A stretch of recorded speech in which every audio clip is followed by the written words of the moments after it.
Bagaimana jadinya jika hewan rusa ini pergi menemui kekasihnya di rumah yang ternyata ayah kekasihnya itu adalah seorang hobi berburu hewan liar.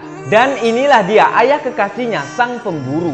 Si rusa dengan konyol mengulurkan tangannya untuk berkenalan. Sedangkan sang pemburu perlahan mulai mengambil senjatanya. Dan terjadilah tembakan. Si rusa yang berhasil selamat dari tembakan itu bergegas kabur dong. Kejar-kejaran terjadi sampai memasuki kawasan hewan liar. Terus dia ditabrak oleh seseorang yang ternyata adalah kekasihnya. Kali ini menggunakan senjata pancing berhasil nyantol di sepatu anaknya tuh. Bikin dirinya ikut terbawa, ditabrak sama mobil. Terjadilah ledakan membuat mereka terpental dan terjatuh. Ketika baru sadar, si pemburu di depannya menangkap lehernya. Tapi tenang guys, selamat kok. Di sini manusia nggak boleh macem-macem sama hewan karena tempatnya kawasan para hewan liar. Tower kayu tinggi ini guys, terdapat pria gemuk berseragam. Dia memanggil anggotanya untuk diberikan piagam penghormatan. Tetapi malah ditendang tuh, jadi jatuh dong. Setelah benar-benar jadi almarhum, seorang pria memotretnya. Fotonya diberikan ke seorang petugas untuk dilakukan perekaman. Di sisi lain di ruangan ini terlihat sebuah kenangan. Ternyata tempat ini digunakan untuk mengambil rekaman ulang kejadian mayat tersebut. Kaset rekaman mulai dimasukkan. Pria bertubuh besar ini mulai mengaktifkan mesin. Setelahnya mesin memproses pertunjukan gerakan kejadian mayat sebelum tewas. Pria ini nih mulai mengikuti gerakannya di depan puluhan kursi yang kosong. Ketika mesin perekaman foto itu sudah selesai, suasana di ruangan kembali sunyi. Pria besar seketika termenung, kembali sadar dan melambaikan tangannya. Nah, coba kalian tebak guys, siapa sebenarnya otak dalam kejahatan tersebut? Terus untuk apa guys motif kejahatan itu dilakukan? Komen guys ya, saya tunggu. Sebuah istana terdapat lukisan yang disobek di bagian hidung nih. Dikarenakan si ratu memiliki hidung yang pesek guys.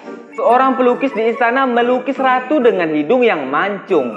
Jadi tersinggung dong karena bakal diancam mati pelukisnya jadi kabur. Suatu hari seseorang kembali melukis ratu dengan hidung mancung. Lukisan diberikan ke pembantunya untuk diantarkan ke istana. Duh, bahaya. Sampai di istana dia mau lihat tuh lukisan. Tiba-tiba datang seekor nyamuk, ditampar dong. Lukisan jadi kena darah. Coba bersihin, malah hancur. Dia coba lukis kembali, tapi lukisannya malah jadi jelek. Jadi kepikiran bila diberikan bakal dihukum mati dong. Singkat cerita dengan terpaksa ditunjukin nih lukisannya. Tetapi si ratu jadi seneng karena di lukisan hidungnya pesek, sama sepertinya. Ratu bertanya siapa pelukisnya, sedikit takut, ya saya. Sekarang dia menjadi pelukis di istana nih.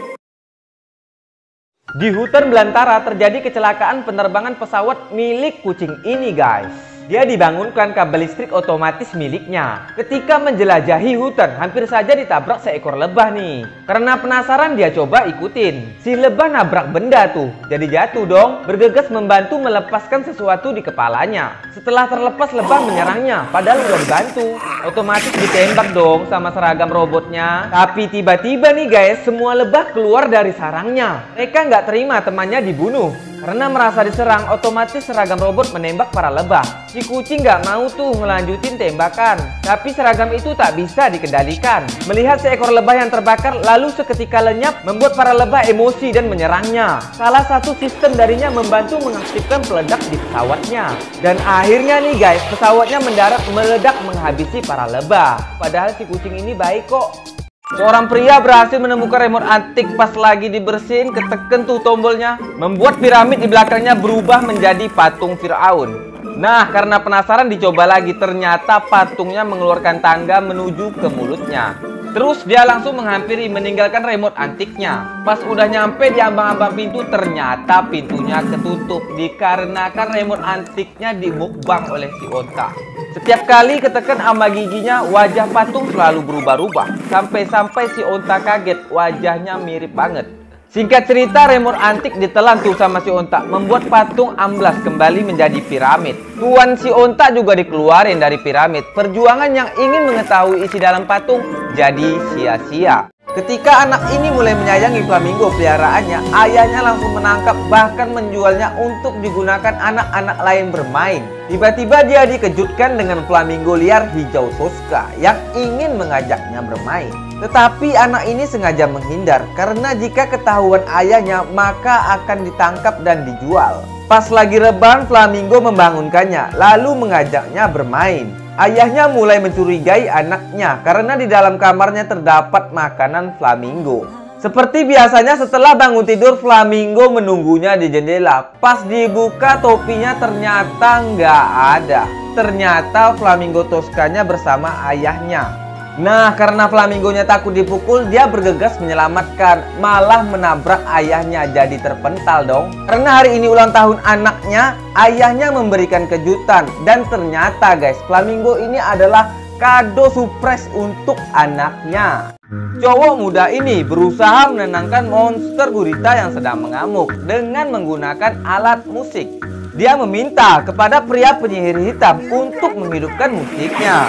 Setelah berhasil dihidupkan, monster gurita spontan langsung terhibur berjoget. Si kakek tua ini jahat banget guys. Dia memainkan musik yang tidak disukai si monster dan membuatnya kembali mengamuk. Kali ini si monster menyerang cowok muda ini. Dia tetap berusaha mencari musik yang terbaik, tetapi si monster malah memakannya.